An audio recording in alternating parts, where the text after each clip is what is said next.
안녕하세요. 평택 지제역 방송국입니다. 오늘은 화양지구 R2 건축 가이드 꿀팁에 대해서 같이 한번 고민을 해보려고 그래요. R2 좀 생소하죠? R2가 무엇인가?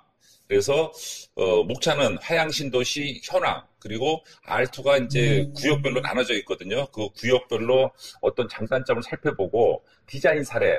디자인은 1층 상가 놓고 2, 3, 4층을 주택으로 넣는 그런 디자인이 있고, 저는 이제 R2는 될 수 있으면 올 주택으로 디자인하는 게 좋다고 생각을 해요. 그 이유는 좀 이따 지구단위 계획에서 살펴보겠고, 그래서 결론을 내도록 하겠습니다. 자, 화양신도시 개요에 대해서 살펴보면은, 제가 뭐 평택 지적방송국에서 여러 번 방송했죠.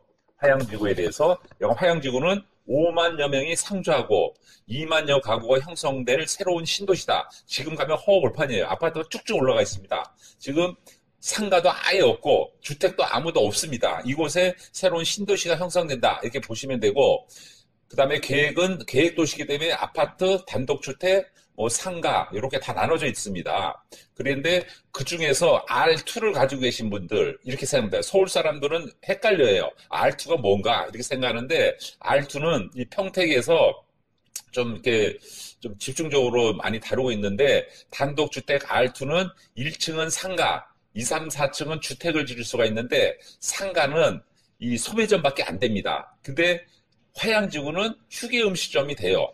그리고 미용실도 되고 세탁소도 되고 이용실도 되고 요거만 되는 거예요. 그러니까 상가 용도가 한정돼 있는 거예요. 근데 이 땅에 뭐 예를 들어 술을 못 팔아요. 여기는 쉽게 얘기해서 우리 학원이 안 돼요.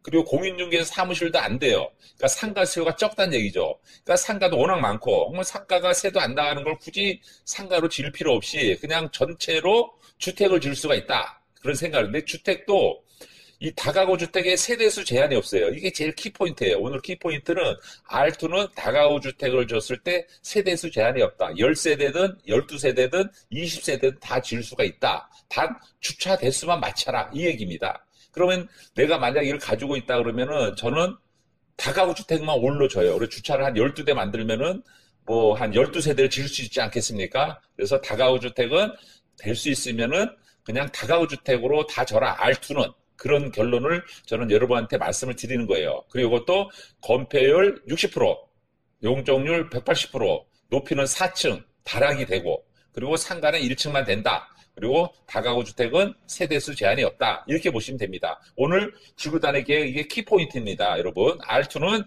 전체 다가구 주택을 추천드립니다.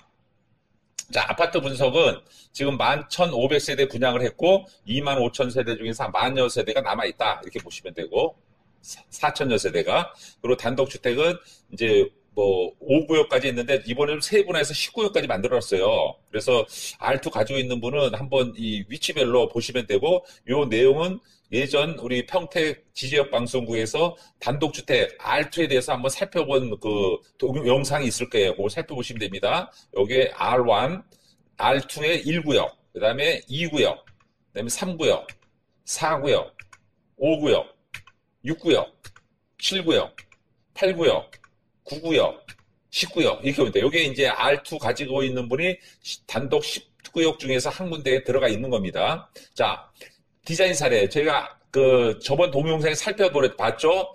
1층 상가, 2, 3, 4층 주택 이렇게 졌을 때 이렇게 져라 이렇게 표현해 드렸으니까, 요거는 R1에 대한 걸 살펴보시면 되고, 노원구 상계동 상가주택입니다. 1층 상가 2, 3, 4층을 다가구 주택 쳤죠.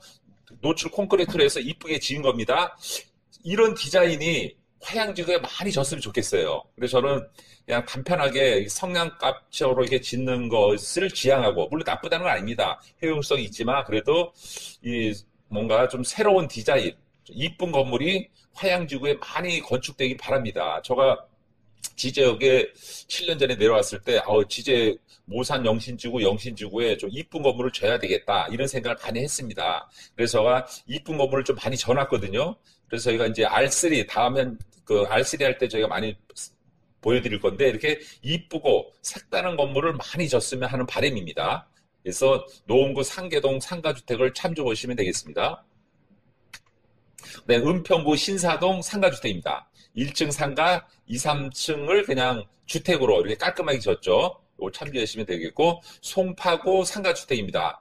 송파구 솔샘로라고 있는데 여기 상가주택을 줬는데 이거는 이제 롱브릭 타일을 세로로 해서 지은 건물이에요. 그래서 저희가 롱브릭 타일 세로로 지은 건물이 있는데 그거 한번 파크빌리지 106이거든요. 다음에 한번 살펴보시면 돼요. 이렇게 색다르게 이쁘게 졌습니다. 좀 색다르지 않습니까? 1층 상가도 통유리에서 깔끔하게 졌고 뭐 커피숍이나 이런 게 잘 나갔죠. 그래서 혹시 이 커피숍을 1층에 세를 놓고 싶다 그러면 이런 식으로 성북구 솔샘로 상가주택을 참조하시기를 바라겠습니다. 자, 다음에는 그 성남구 대장지구 상가주택입니다. 이것은 전에 한번 살펴봤는데 요 성남시 대장지구 상가주택 참조하시면 되고, 광진구 중곡동 상가주택입니다. 이게 색다르지 않습니까? 좀 1층에 상가를 이렇게 놓고 2, 3, 4층을 좀 따로 두 개 건물 붙여놓은 개념이죠.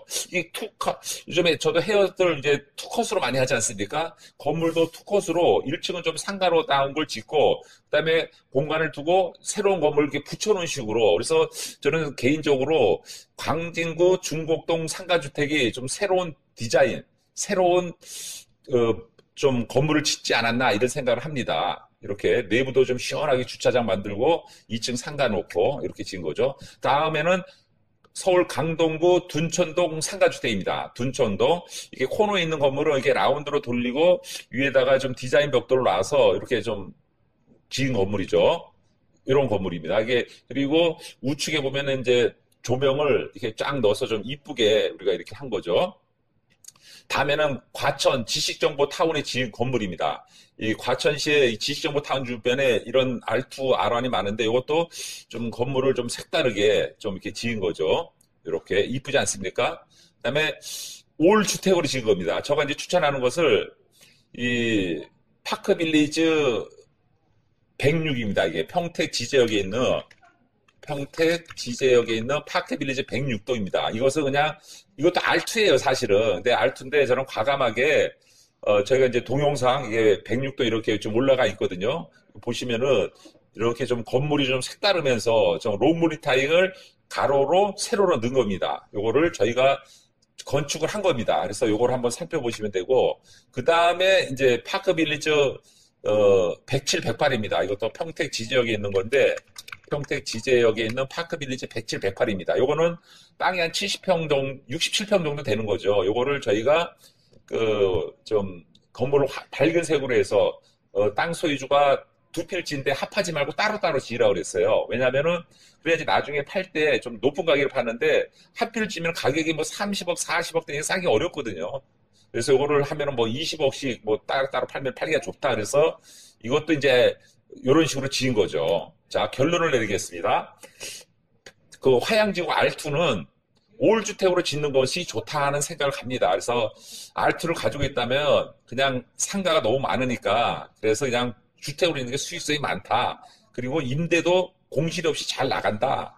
그리고 레이아웃을 잘 짜야 된다. 다락을 잘 활용을 해야 됩니다. 그리고 건물을 좀 이쁘게 공사비가 저렴하게 드는 게 좋겠고, 만약에 내가 굳이 상가를 짓는다 그러면은 미리 업종을 뭐 카페가 됐건 커피숍이 됐건 미장원이 됐건 뭐 이런 걸 업종을 짜서 같이 어울리는 건물을 짓는 게 좋다 이런 생각이 들고, 그리고 공사비가 비싼 설계 말고 가성비가 좋은 설계를 기획해야 한다. 가성비가 좋은 설계.